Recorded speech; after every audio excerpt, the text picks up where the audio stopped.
हूँ आपकी biology educator Shivani ma'am. Welcome back to Auras digital. बेटा 2-3 दिन से जो मीडिया के आर्टिकल आ रहे हैं, इन्होंने बच्चों के मन में बहुत सारी शंकाएं पैदा कर दी है, बहुत डर पैदा कर दिया है। क्या नीट जो है साल में 2 बार होने वाला है? क्या एनटीए ही कंडक्टिंग बॉडी रहने वाली है नीट 2026 में? क्या जो मोड ऑफ कंडक्शन है, अभी तक पेन पेपर ओएमआर मोड था, क्या वो शिफ्ट कर दिया जाएगा सीबीटी मोड मतलब कंप्यूटर बेस्ड टेस्ट मोड पर?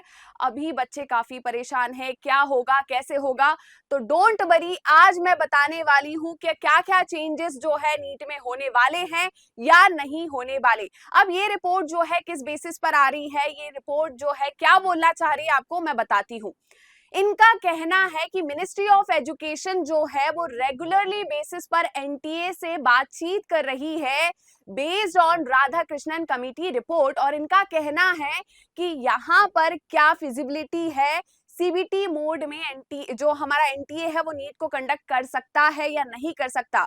तो देखिए, हम देखते हैं रिपोर्ट क्या आ रही है। इनका कहना, NEET 2026 to go online, big change likely for medical aspirants। तो इनकी रिपोर्ट देखते हैं। The ministry of education is evaluating whether NEET UG, India's largest medical entrance exam, could shift from pen and paper to computer based test मतलब CBT format। This comes after the 2024 paper leak controversy raised concern over exam security. हम देख रहे हैं हर बार NTA कुछ ना कुछ गलतियां कर रहा है, जिसका भुगतान जो है वो बच्चों को करना पड़ रहा है। कभी घोटाला हो रहा है, कभी पेपर लीक हो रहा है, कभी कहीं पर किसी सेंटर में कुछ परेशानी हो रही तो बच्चों का पेपर बिगड़ रहा है। तो इसी बात को ध्यान में रखकर क्या किया गया कि भाई क्या हम सीबीटी मोड पर पेपर को कंडक्ट करा सकते हैं जिससे ज्यादा से ज्यादा सिक्योरिटी हो इस पेपर की। ऑब्वियस सी बात है भाई, ये बहुत बड़ा एग्जाम है, ठीक है। 20 लाख से 25 लाख बच्चे हर साल फॉर्म भरते हैं नीट का। तो क्या हम ये सीबीटी मोड में कंडक्ट करा सकते हैं? क्या साल में 2 बार पेपर होगा? सारी बातें मैं बताने वाली हूँ।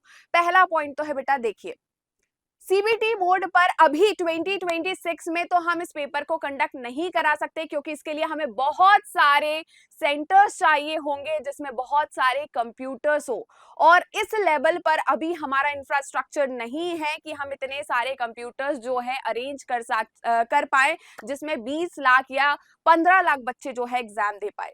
दूसरा, अगर कंप्यूटर बेस्ड पर होगा तभी ये जो है 2 शिफ्ट में या 3 शिफ्ट में पेपर होगा। अगर 2-3 शिफ्ट में इस पेपर को कराना होगा तो बेटा हमें पेपर बहुत सारे चाहिए होंगे, ठीक है, बहुत सारे सेट्स चाहिए होंगे, और इतने सारे सेट का डिफिकल्टी लेवल जो है वो सेम रखना, ठीक है, उसका मॉडरेट इजी लेवल सेम रखना बहुत डिफिकल्ट हो जाएगा। तो कुछ बच्चों के साथ ये अनफेयर होगा, कुछ बच्चों के साथ फेयर होगा। तो इस बात को हम यहीं पर खत्म करते हैं, क्योंकि ऐसा इस साल तो नहीं होने वाला, ना ही इतने जल्दी इतने बड़े इंफ्रास्ट्रक्चर्स हम बना सकते हैं, इतने सारे कंप्यूटर्स अरेंज कर सकते हैं, ना ही इस साल नीट जो है 2 बार होने वाला है। तो आपके मन में कोई भी परेशानी नहीं आनी चाहिए। अगर कुछ भी न्यू अपडेट आती है तो मैं उसके लिए आपको इन्फॉर्म कर ही दूंगी। बट अभी जो आप प्रिपरेशन कर रहे हो वो यही सोचकर करिए कि मई में ही एग्जाम होने वाला है, एक ही बार एग्जाम होगा और ओएमआर पर ही आपको एग्जाम देना है, मतलब पेन पेपर बेस्ड ही एग्जाम होगा। तो टेंशन मत लीजिए और फुल प्रिपरेशन के साथ लग जाइए अपने एग्जाम के लिए। Bye bye, take care.